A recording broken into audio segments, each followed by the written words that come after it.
Welcome back. In an effort to reduce government spending, President Donald Trump says he's looking to reduce or cut the Consumer Financial Protection Bureau, a federal agency working to protect consumers and investigate complaints.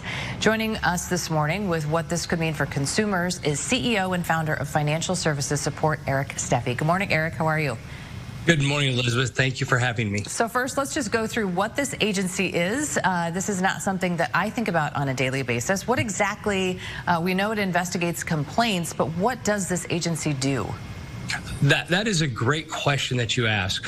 The agency was set up back in 2008. We had a crisis, the mortgage crisis came about. Over 3 million people lost their homes to foreclosure or went into foreclosure.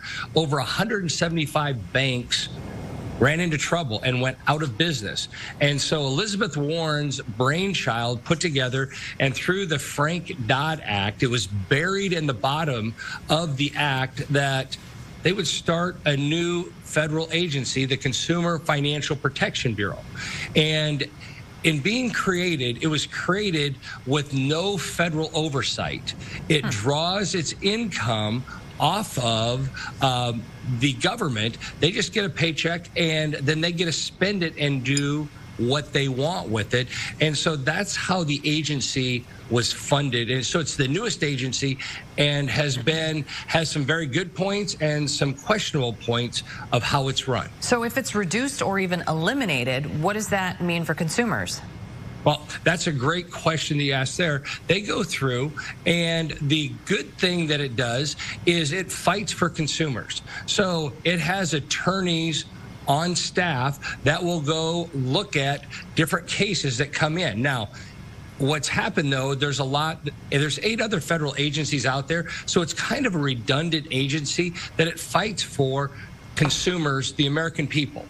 But on the other hand, it also has no oversight, so it's went out and created and went after different financial entities and creates legislation on their own that actually has hurt the American people in certain different situations. And I'll give you an example of that.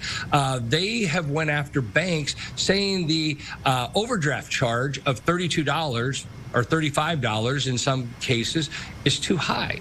And so what they've requested is that the law was going to go into effect this year, that it was going to go down to $8. So banks in America and credit unions would lose over $8 billion in fees that they used to run the banks off of.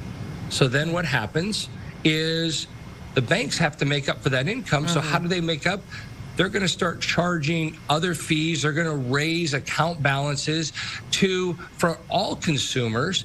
And the ones that will be hurt the most by it are the individuals with lower income. So if this organization, this agency is supposed to protect us, if it goes away, how do we protect ourselves? Do you have any tips?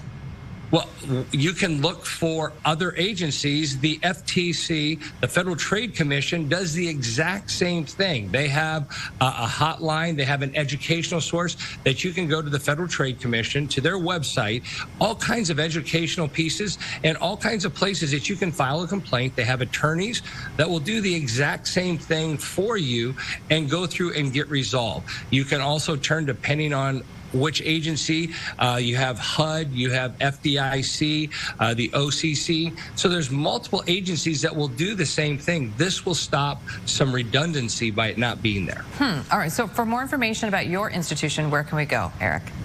You can go to federalsolutions.expert, and we work and help all federal employees or answer questions that people have on how agencies work. Okay. Well, Eric Steffy, thanks so much. We appreciate your time this morning.